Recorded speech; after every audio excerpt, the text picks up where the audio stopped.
अस्सलाम वालेकुम जी। उम्मीद करता हूँ आप सब लोग खैरियत से होंगे। अल्लाह आप सबको अपनी मान में रखे, परेशानियां दूर फरमाए और अल्लाह की ज़ात किसी को मुहताज ना करे, अपनी ज़ात को मुहताज रखे। वही ज़ात है जो हर चीज़ की मालिक है। वही ज़ात है जो अपनी मलकियत में से किसी को भी अता कर देती है। उस ज़ात से अगर मांगा जाए तो वो ज़रूर अता करती है, सिर्फ यकीन होना चाहिए कि वही अता करेगी। और मैं ख़ास अमल बताने लगा हूँ। ये अगर पढ़ के आप वजीफा है, ये अपनी शहादत की उंगली पे पढ़ के आप किसी इंसान की तस्वीर की तरफ अपनी उसी उंगली से इशारा करते हैं जिस पे आपने वजीफा पढ़ा होता है, तो वो इंसान जिसकी वो तस्वीर होती है वो आपकी मलकियत बन जाता है, जो सिर्फ आपके बारे में सोचता है और किसी के बारे में सोच नहीं पाता। अगर किसी से निकाह करना चाहते हैं तो वो इंसान अल्हम्दुलिल्लाह आपसे निकाह करेगा। अगर कोई आपके पहले से निकाह में है तो वो किसी और की तरफ नहीं जाएगा। बहुत इंसान शादी के बाद भी दूसरे मर्दों या दूसरी औरतों की तरफ मायल होते हैं। तो ये अमल अगर किया जाए तो वो इंसान सिर्फ और सिर्फ आपकी मलकियत में आ जाता है। किसी और की तरफ चला भी जाए तो वो ज्यादा देर ताल्लुक नहीं चल पाता। वो आपकी तरफ मुड़ के दोबारा सिर्फ और सिर्फ आपकी तरफ ही आता है। बहुत मुजरब किस्म का ये वजीफा है। ये खास तौर पे उन लोगों के लिए है जो आसान अमल जा रहे होते हैं और ताकतवर अमल हो।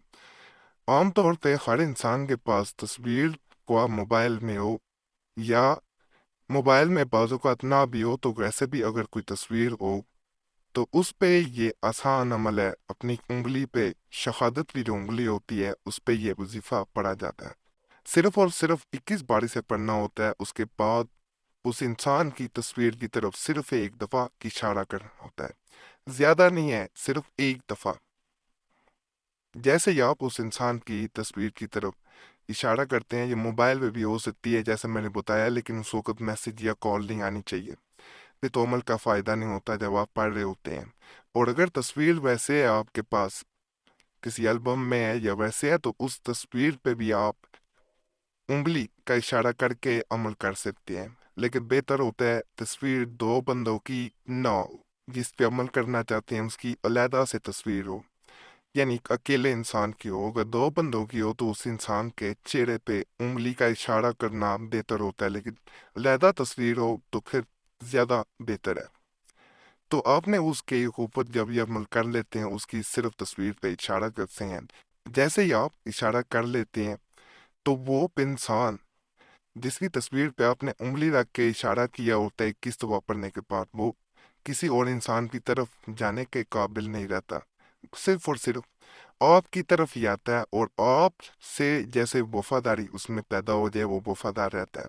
आपकी मिल्कियत में आपका जैसे हक पैदा हो गया हो, ये मामला तो हो जाते हैं। और इसकी अमल की सबसे बड़ी खूबी ये है कि उस इंसान के दिल में ये नहीं कि सिर्फ वो आपका बनता है, उसके दिल में मोहब्बत भी बहुत बढ़ जाती है। मोहब्बत बढ़ती है, वो आपकी कदर करने लगता है। और अगर शादी नहीं आपकी हुई, मियाँ बीवी का ताल्लुक नहीं है, या कोई बहन भाई भी ये कर सकते हैं, कोई और ताल्लुक है, तो अगर शादी नहीं हुई, शादी करना चाहते हैं, तो इस अमल के बाद इंशाल्लाह इंशाल्लाह शादी होने के बहुत ज्यादा चांस बढ़ जाते हैं। वो इंसान दूसरे की तरफ गया भी हो तो वो आपकी तरफ मुड़ के आ जाता है। तो इस अमल को आप कर सकते हैं अगर शादी के लिए भी करना चाहें। तो बड़ा मुजरब अमल है, इजाज़त सबको है, इजाज़त लेने की ज़रूरत नहीं है। सिर्फ वीडियो मुकम्मल देख लिया करें, काट काट के छोड़ छोड़ के हर किस ना देखा करें, ये गुजारिश है। और चैनल सब्सक्राइब कर लिया करें, साथ घंटी का निशान बना होता है उस पर भी दबा दिया करें। वीडियो के नीचे ये बटन होता है। और जुमेरात की दुआ में अपना नाम शामिल करने के लिए अपना नाम ज़रूर कमेंट्स में छोड़ें। बाकी ये स्क्रीन पे आपको वजीफा नजर आना शुरू हो गया होगा, इसे मैं पढ़ के सुना देता हूँ। या तूनी ज़िल कुव्वतिल मतीन आतिफ अला कुल्बी फला बिरहमतिका। इस वजीफा को 21 दफा आपने पढ़ना है और जहाँ पे फला आ रहा है वहां पर उस इंसान का नाम लेना है। इसको इस तरीके से भी बहुत लोग करते हैं, 21 दफा जब पढ़ना है, हर दफा जब नाम लें उस इंसान की तस्वीर की तरफ इशारा करें। बाज लोग इसे 21 दफा पढ़ने के बाद फिर उस इंसान की तस्वीर पे उंगली रखते हैं जिसको वो अपना बनाना चाह रहे होते हैं। दोनों तरीकों से करना असरदार है, फायदा मंद है। صرف یقین سے کیا جائے تو فائدہ ہو۔ اللہ کا شکر ادا کریں اور دعاؤں میں ضرور یاد رکھیں وہ کہ اللہ فضل فرمائے، اللہ سب پہ رحم فرمائے، سب کی نیک اجات پوری فرمائے، آمین۔